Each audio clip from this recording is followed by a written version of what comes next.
कहानी की शुरुआत में हमें हमारे मेन कैरेक्टर रेंतारो को दिखाया जाता है। रेंतारो जब स्कूल जा रहा होता है तो रास्ते में लोग उसकी शक्ल देखकर डर रहे होते हैं।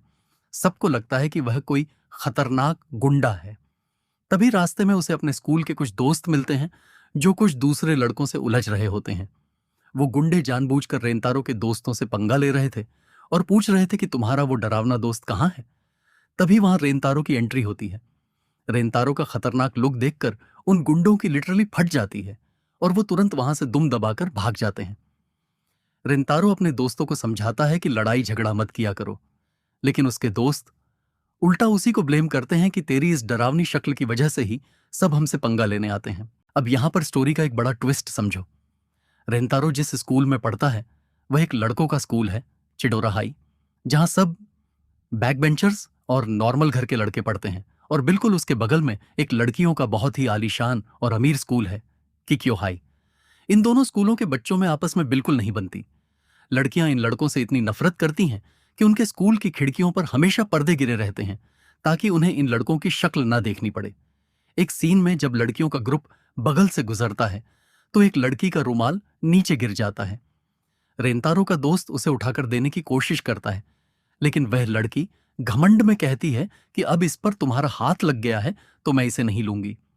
इसे साफ पता चलता है कि वो लोग चिडौरा के लड़कों को कितना नीचा समझते थे। शाम को रेंतारो अपने घर जाता है जहां उसकी फैमिली एक बेकरी चलाती है। रेंतारो ने यह बात अपने दोस्तों से छुपा कर रखी है।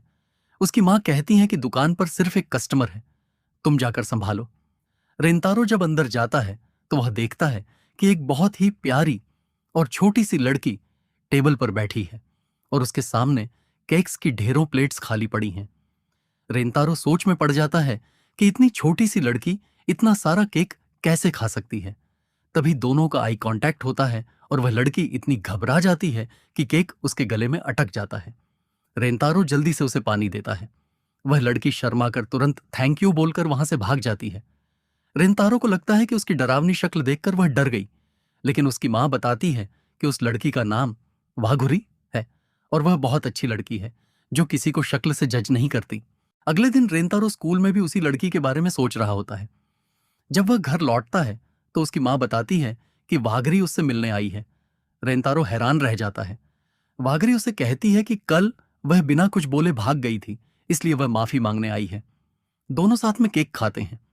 रेंतारो नोटिस करता है कि वाघरी पहली ऐसी इंसान है उसकी मां के बाद जो उसकी शक्ल से बिल्कुल नहीं डर रही और उसे इतनी तमीज से बात कर रही है।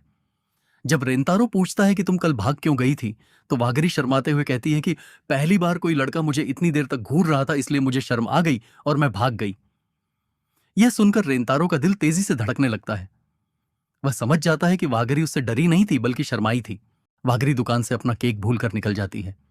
रेंतारो उसकी मां के कहने पर केक देने उसके पीछे भागता है। रास्ते में वही सुबह वाले दो गुंडे वाघरी को घेर लेते हैं और उसे परेशान करने लगते हैं। वो वाघरी से कहते हैं कि तुम उस बदसूरत रेंतारो के साथ क्या कर रही थी? वह बहुत बेकार लड़का है। रेंतारो ये सब छुपकर सुन रहा होता है और डर जाता है कि कहीं वाघरी भी उन गुंडों की बात मानकर उसे गलत ना समझ ले। लेकिन तभी वाघरी उन गुंडों को मुंह तोड़ जवाब देती है और कहती है कि तुम लोग सिर्फ अफवाहें फैलाते हो, रेंतारो बहुत अच्छा लड़का है। गुस्सा होकर एक गुंडा वाघरी को मारने के लिए हाथ उठाता है, लेकिन तभी रेंतारो बीच में कूद पड़ता है। वह पंच सीधा रेंतारो के सिर पर लगता है और उसका सिर दीवार से टकरा जाता है जिससे खून बहने लगता है। रेंतारो का रौद्र रूप देखकर वो दोनों गुंडे डर के मारे वहां से 9-2-11 हो जाते हैं। वाघरी रोते हुए रेंतारो से माफी मांगती है, लेकिन रेंतारो कहता है कि मैं उस पंच से बच सकता था, लेकिन मुझे लगा कि तुम भी बाकी लड़कियों की तरह मुझे बुरा समझती हो, इसलिए मैं झिझक गया था।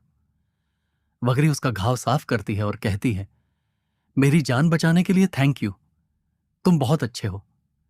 रेंतारो को अपनी जिंदगी में पहली बार किसी से इतनी इज्जत और थैंक यू सुनने को मिला था। अगले दिन रेंतारो रात भर सो नहीं पाता और सिर्फ वाघरी के बारे में सोचता रहता है।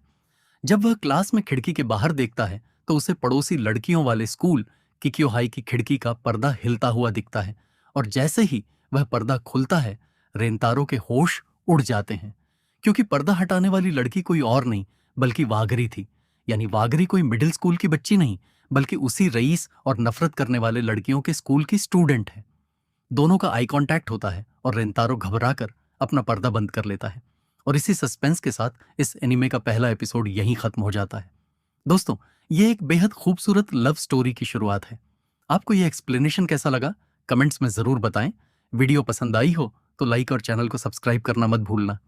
मिलते हैं आपसे अगले एपिसोड के एक्सप्लेनेशन के साथ। तब तक के लिए बाय बाय।